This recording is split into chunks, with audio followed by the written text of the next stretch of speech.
Assalamu alaikum YouTube көрүүчүлөр, ат сүйүүчүлөр. Бүгүн Буйруза Карабалта шаарында айылдын аты кандай эле? Сарбулак. Сарбулак деген айылга келдик. Азыр ушул жерде жакшы бир карайгер каш ат бар экен. Ошол атты көрсөтүп берели. Сатууга чыкты. Азыр аттын ээсинен маалыматын алып беребиз. Тууган ушу аттын маалыматын берип койсоңор, бою кандай, жашы кандай болду, эмне парода, ошолор боюнча. Кыргыз жылкы бул породасы. Кыргыз жылкы, 1.67. 1.67. Жашы жаска 5 жаш, экасы. Экасы жазга, жаска 5 жаш болду. Азыр 4 жашта туугандар. Мыкты зачта ойногонго. Ургучат.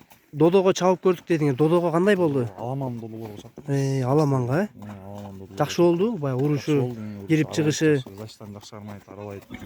Казанга ойнойт. Зачта ойногон ат да бул. Буту колу тазабы? Буту таза. Баягындай травма алган жерлери, шишиген жерлери жок. Жок. Мына туугандар, өзүңөр угуп көрдүңөр. Азыр аттын сууту келгенби, келелекпи? Бул миндилик азыр. Эми даярдап баштадым. Эми башталды, Арген бери жакыныраак чүйдөчү, буттарын көрсөтөлү. Токтотуп тур, Аттын буттарын көргүлө, буттар таза экен. Туягы да тик туяк экен мына. Буттары шишиктери жок. Кабак кашын көргүлө, башында жакында. Нар бастырчы арка жагын көрсөтүп коеюн, Соорузун көргүлө. Чатка аяктын кеңдиктерин көргүлө, санеттерин. Бар жогу. Аркаңкы 2 буту ак экен. Кашказы бар бекен мындай кылчы? Кашказы жок экен, билинип кичинекей. Тарбиясы аябай жакшыбы?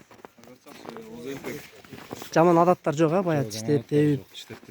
Любой адам эле алдына келип карай берсе учукпай турат.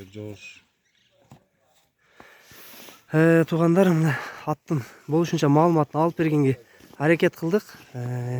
Эгер кимдир бирөөгө жетишсиз маалымат болсо, бул жигиттин номерин коюп кетебиз астына. Номерлерине байланышып, тактап сүйлөшсөңөр болот. За граница чыгарып берүү жолдору бар. Ал жактарынан кеңири чалып сүйлөшсөңөр болот. Ушул ат бүгүн сатууда, ушул карайгер ат болду.